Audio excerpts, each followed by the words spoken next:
सलमान अकरम राजा साहब कहते हैं नहीं ऐसा हमारी कोई कसूर नहीं, हमारा हमने कोई बात नहीं करनी है, तो पार्टी मुफाहमत चाहती है क्या है इस वक्त, आपका नुक्ता नजर क्या है? देखिए, जहां तक पार्टी की नुक्ता नजर की बात है तो हमारा ये मानना है कि मजम्मत से ही हम मुफाहमत की तरफ जाएंगे। और जहां तक आपने बैरिस्टर गौहर साहब की बयान को कोट किया तो जो बी का लफ्ज इस्तेमाल किया गया वो नहीं इस्तेमाल होना चाहिए था। हम ये चाहते हैं कि अगर इस बार मुज़ाकरात हो या हम मजम्मत करें, मुजम्मत की तरफ जाए हम, तो वो नतीजा खेज हो। आपने देखा होगा कि इससे पहले भी हमने 2-3 दफा ट्राई की मुज़ाकरात की, बैरिस्टर गौहर साहब चीजों को आगे लेके गए, लेकिन वो सूरमत साबित नहीं हुई। और दूसरी चीज आसमा साहिबा ये है कि जब भी हमारी तहरीर जो है वो मोमेंटम पकड़ती है तो इनको मुज़ाकरात याद आ जाते हैं। फिर हम ये धमकी भी देते हैं कि अगर आपने 8 फरवरी को अपनी कॉल वापस नहीं दी तो हम 9 मई के मुकदमे खोल देंगे। फिर हम ये धमकी भी देते हैं कि आप बैरिस्टर गौहर की कोशिशें ही थी जिसके बाद 22 नवंबर को जो भी मुशाहिद हुसैन सैयद साहब बात कर रहे थे कि ये पैचअप हो रहा था, एक डील कामयाब हो रही थी खान साहब के साथ एस्टैब्लिशमेंट की या गवर्नमेंट की, तो ये तो बैरिस्टर गौहर ही थे जिनकी वजह से बातचीत आगे बढ़ी थी। आप कह रहे हैं कि उनको ऐसी बात नहीं करनी चाहिए थी, उन्होंने तो ये बात कही है कि हमें भी का जो मांगनी पड़ी है इसमें अपनों का कसूर है। वो अपने कौन थे जो कि 22 नवंबर की डील को खत्म करा रहे थे, जो उसके बाद भी उससे पहले आपसे आसमा साहिबा ये तो आप गौहर साहब से पूछ लें। आपके चेयरमैन, आपको पता होना चाहिए, आप कहते हैं चेयरमैन नहीं है वो।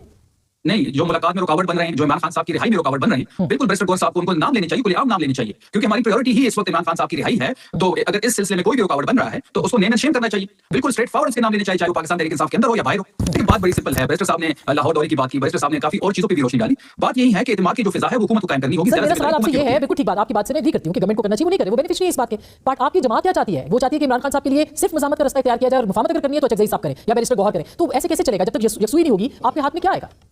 एक बात बड़ी सिंपल है आसमा साहिबा कि अचकज़ई साहब को तमाम जिम्मेदारी इमरान खान साहब ने खुद दी है और तहरीक इंसाफ में है ही Imran Khan one man army है। जब उन्होंने मैंडेट अचकज़ई साहब को दे दिया है, अब अचकज़ई साहब चीजों को अगर आगे बढ़ते हैं और हम अचकज़ई साहब के साथ भी कुछ प्रिंसिपल्स पे एग्री हो चुके हैं, अगर वो मुज़ाकरात की तरफ बढ़ते हैं तो 4 से 5 जो हमारे प्रिंसिपल नुकात है उस पर अगर गवर्नमेंट बात करने को तैयार है तो बिल्कुल मुज़ाकरात की तरफ चलना चाहिए। अगर हुकूमत सिर्फ टाइम पास करना चाहती है, हुकूमत सिर्फ लेकिन ये भी बता दें क्विकली कि आप दहशतगर्दी आपके सूबे में हो रही है, ठीक है, आप दूसरे सूबों में जा रहे हैं, बिल्कुल अच्छी बात है, मगर आज सुहेल अफरीदी साहब ने फिर ये कहा कि मिलिट्री ऑपरेशन शुरू किया जा रहा है उसके और ऐसा नहीं होने देंगे। मतलब कैसे आप अफोर्ड कर सकते हैं? सूबा या पाकिस्तान सब जाहिर है कैसे अफोर्ड कर सकता है कि दहशतगर्दी के खिलाफ कार्रवाई ना की जाए?